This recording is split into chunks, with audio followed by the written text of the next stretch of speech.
नमस्कार, मेरा नाम है शिवम कुमार लोटस वे और मैं आज आपको एक्सप्लेन करने वाला हूँ लोटस। यह एक पोएम है जिसे लिखा है टोरू दत्त जी ने। सबसे पहले हम इस लेसन के टाइटल के बारे में जानेंगे। लोटस को हिंदी में कमल, पंकज या फिर नीरज का फूल कहा जाता है। कमल के फूल को काफी पवित्र माना जाता है। इसकी खासियत यह है कि ये कीचड़ में खिलता है, इसके बावजूद भी कीचड़ इस पर नहीं लगता। और कमल का फूल इंडिया का नेशनल फ्लावर भी है। टोरू दत्त जी ने इस पोएम में कमल के फूल को ग्लोरीफाई किया है। अब हम सबसे पहले पोएटस टोरू दत्त जी के बारे में जानेंगे। टोरू दत्त का बर्थ हुआ था 4 मार्च 1856 में और इनकी मृत्यु हुई थी 30 अगस्त 1877 में। जब टोरू मात्र 21 साल की थी तब उनका निधन हो गया था। टोरू एक बंगाली ट्रांसलेटर और एक पोएटेस थी। अब हम बात करेंगे टोरू दत्त के कुछ बहुत ही फेमस वर्क के बारे में, जैसे legends of Hindustan and ancient ballads. ये इनके कुछ बहुत ही फेमस वर्क रहे। अब हम चलते हैं इस पोएम की ओर। यह पोएम मैं आपको बेहद सरल व आसान शब्दों में एक्सप्लेन करूंगा। यह पोएम एक सोनेट है। सोनेट का अर्थ होता है 14 लाइन्स की एक पोएम।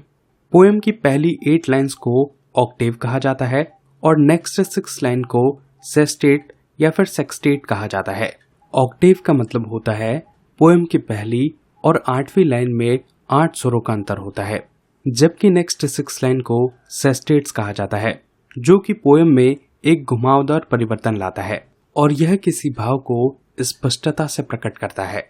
पोएम के एक्सप्लेनेशन से पहले हम कुछ डिफिकल्ट वर्ड्स देखेंगे, जैसे फ्लोरा।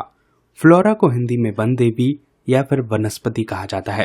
अनडिस्प्यूटेड का मतलब होता है निर्विवाद या फिर अविवादित। इस पोएम में पोएटस ने कई सारे रोमन माइथोलॉजिकल कैरेक्टर्स को इस्तेमाल किया है, यानी कि उन्होंने रोम के पौराणिक कथाओं के चरित्रों का यहाँ पर वर्णन किया है।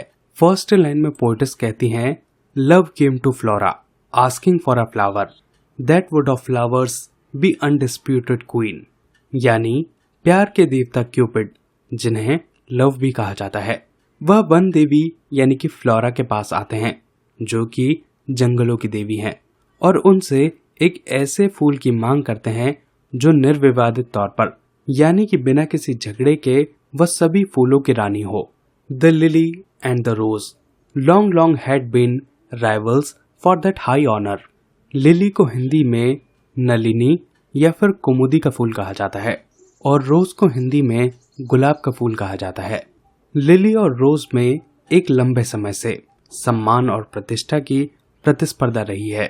आपने भी कभी देखा या महसूस किया होगा कि जब भी फूलों के बारे में बात होती है तब या तो गुलाब या फिर लिली फ्लावर के बारे में बात होती है। यह इसलिए क्योंकि ये दोनों ही फूल आसानी से पाए जाते हैं और इन दोनों ही फूलों से बेहद अच्छी खुशबू आती है।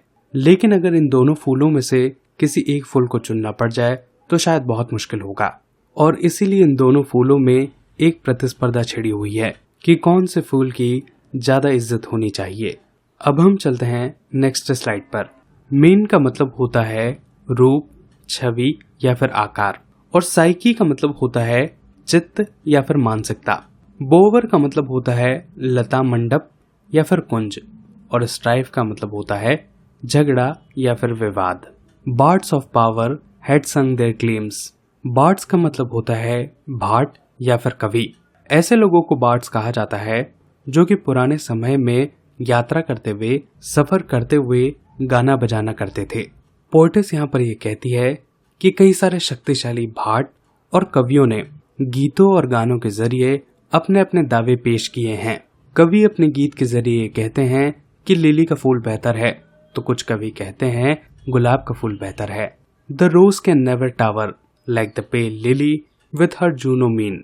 अगर आप लिली के फूल को थोड़ा ध्यान से देखेंगे तो उस फूल में आपको सफेद और हल्का पीला रंग भी दिखाई देगा। इस पर्टिकुलर लाइन से मतलब है कि गुलाब का फूल कभी भी लिली के फूल की तरह मीनार जैसा नहीं खड़ा हो पाया है, जिस तरह लिली का फूल जूनो की छवि लेकर खड़ा होता है। जूनो एक रोमन माइथोलॉजिकल कैरेक्टर है जो कि ओलंपिया की रानी है और यह शादी की देवी हैं। जूनो एक बहुत ही खूबसूरत गॉडेस हैं। कुछ लोगों का यह कहना है कि जिस तरह लिली का फूल एक टावर की तरह खड़ा होता है, तो उसे देखकर ऐसा लगता है मानो वो जूनो की छवि लेकर खड़ा हो, और इस तरह कभी भी गुलाब का फूल खड़ा हो ही नहीं सकता। But is the lily lovelier? पर क्या लिली का फूल ज्यादा सुंदर और मनोहर है? यहाँ पर एक क्वेश्चन मार्क का इस्तेमाल किया गया है। लिली का फूल बहुत ही अच्छी तरीके से खड़ा होता है, लेकिन वह गुलाब को सुंदरता में हरा नहीं सकता। Thus between flower faction rank the strife in psyche बोवर। Poetess ये कहती हैं कि बोवर में जहाँ पर कई तरह के कई किस्म के अलग अलग फूल होते हैं, वह सभी फूल अलग अलग दलों में बढ़ गए और उनमें एक झगड़ा छिड़ गया, उनमें विवाद होने लगा। पूरे कुंज की मानसिकता दो भागों में बट गई। कोई ये कहता कि लिली बेहतर है, तो कोई ये कहता कि रोज बेहतर है। अब हम चलते हैं नेक्स्ट स्लाइड पर। डिलीशियस का मतलब होता है मनोहर, क्वीनलिएस्ट का मतलब होता है रानी के समान, और स्टेटली का मतलब होता है प्रभावशाली या फिर भव्य। Give me a flower delicious as the rose and stately as the lily in her pride. Love Flora से ये कहते हैं कि मुझे एक ऐसा फूल दीजिए जो गुलाब की तरह डिलीशियस हो, मनोहर हो, और वह प्रतिष्ठा में, प्राइड में लिली से भी बेहतर हो। But of what colour? अब फ्लोरा लव से कहती हैं कि वह फूल कौन से रंग का होना चाहिए। Rose red, Love first choose then prayed, no lily white. अब लव फ्लोरा से कहते हैं कि मुझे ऐसा फूल दीजिए जो गुलाब की तरह लाल हो। पहले वह यह चुन लेते हैं, लेकिन फिर वह प्रार्थना करते हैं कि नहीं, कि उस फूल का रंग लिली के वाइट रंग जैसा होना चाहिए, और बोथ प्रोवाइड। लव अंत में फ्लोरा से कहते हैं या फिर आप मुझे एक ऐसा फूल दीजिए जिसमें दोनों ही रंग हों। And the Flora gave the lotus, और तब फ्लोरा लव को लोटस का फ्लावर देती हैं। Rose red died and lily white, the queenliest flower that blows. Died का मतलब होता है सारंग। जिस तरीके से जब हम अपने बालों में मेहंदी या कलर करते हैं, तब हम एक या दो रंगों को मिलाकर अपने बालों में लगाते हैं, ठीक ऐसे ही प्रकृति की देवी यानी कि फ्लोरा ने दो फूलों के रंगों को लिया और उन्होंने एक नए फूल का निर्माण कर दिया, जिसका रंग था गुलाबी यानी कि पिंक। जब आप गुलाब के लाल रंग को और लिली के व्हाइट रंग को मिलाएंगे, तब गुलाबी रंग ही बनता है। दोस्तों, ये था इस पूरी पोएम का एक्सप्लेनेशन। आशा करता हूँ आपको ये पोएम आसानी से समझ में आई होगी।